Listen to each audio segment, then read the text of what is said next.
সুপ্রভাত। রোজকার মতন আজকেও কিছু ইতিবাচক বিচারের খোঁজে প্রকৃতির কোলে এসে গেছি। ঘন কুয়াশা চারদিকে আচ্ছাদিত, ঠান্ডা আছেই ভালো, কিন্তু তার মধ্যেও এসেছি যেন কিছু ইতিবাচক বিচার প্রকৃতির মায়ের কাছ থেকে পেতে পারি। প্রশ্ন হলো, হে প্রকৃতি,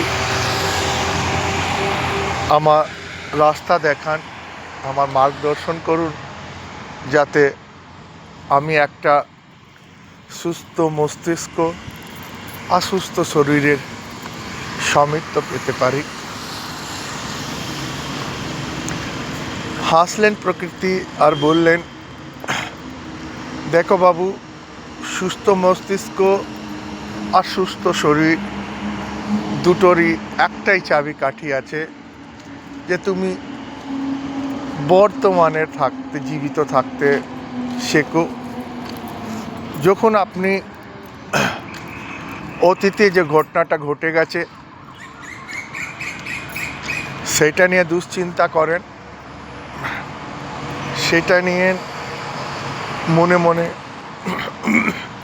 দুঃখিত হন, তখন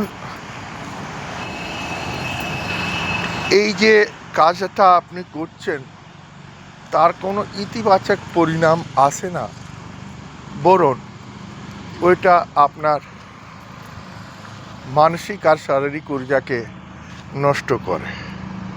তেমনি যখন আপনি ভবিষ্যতে ঘটনাটা ঘটবে সেইটা নিয়ে উদ্বিগ্ন হয়ে থাকেন, ব্যগ্র হয়ে থাকেন, তখন এইটাও ঠিক ওইভাবেই আপনার ঊর্জাকে নষ্ট করে, তার কোনো পরিণাম আসে না।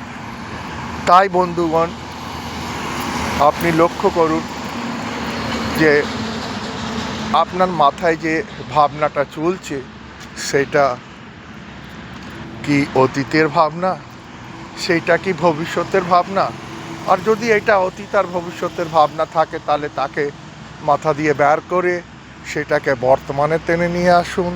ছোট ছোট উপলব্ধির উপরে খুশি মানান, আর রোজ এইভাবে ইতিবাচক বিচারের জন্য চ্যানেলকে লাইক আর সাবস্ক্রাইব করুন।